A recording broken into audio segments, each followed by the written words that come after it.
Good morning mga ka-showbiz. Ito na ang ating latest update para sa Barda.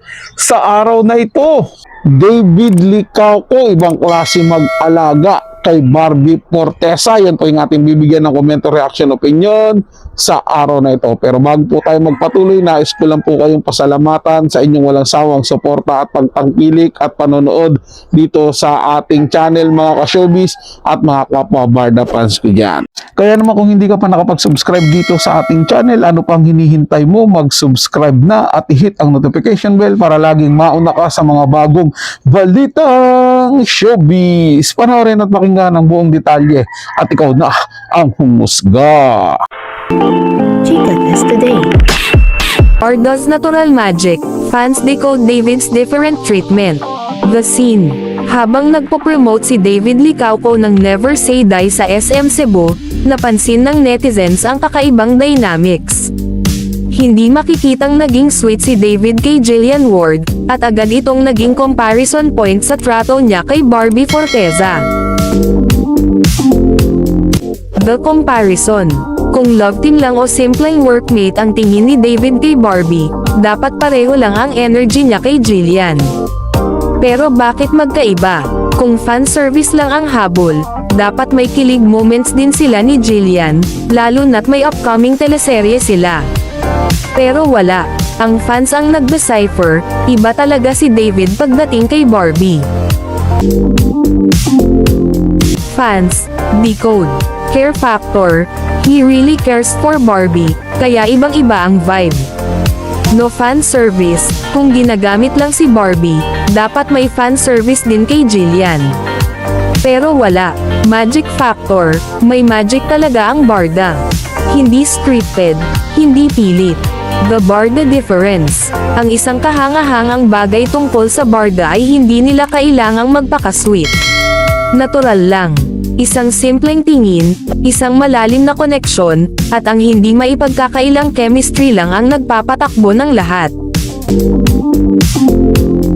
Conclusion.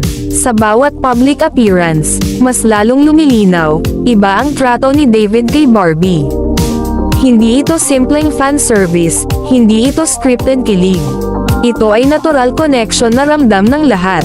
Barda is real, and their quiet magic continues to inspire fans and spark kilig-coded resibo.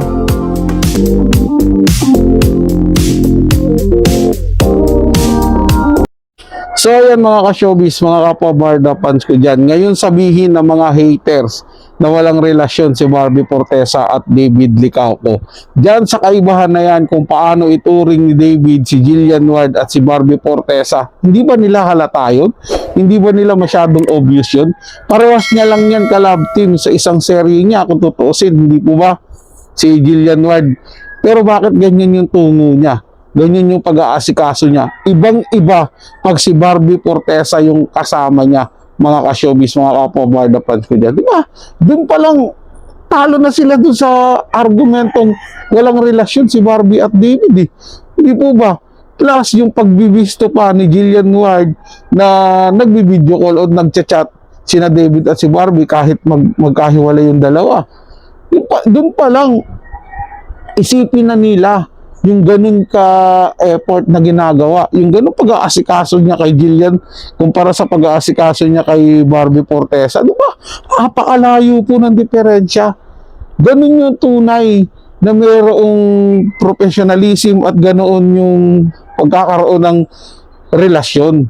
Hindi po ba? Palibhasa kasi, ang gusto lang po kasi nilang makita is yung kasiraan ng Barbie at ni David. Ayaw nila kasi ng happy yung dalawa. Hindi ko alam kung anong punto nila doon. Basta tayo, ito'y patunay lang na ang pagkakaroon ng relasyon ni Barbie at David, legit yun. At tingin ko, malapit nang aminin din nila yung katotohanan. At syempre, malapit na rin na magsama ulit sila sa isang proyekto. At yun ang inaabangan po natin, mga kapwa Barda fans ko dyan, mga ka-showbiz. Para sa mga bagong balitang showbiz, ugaliing tumutok dito sa ating channel at mag-subscribe at i-hit ang notification bell para laging mauna ka sa mga bagong balitang showbiz.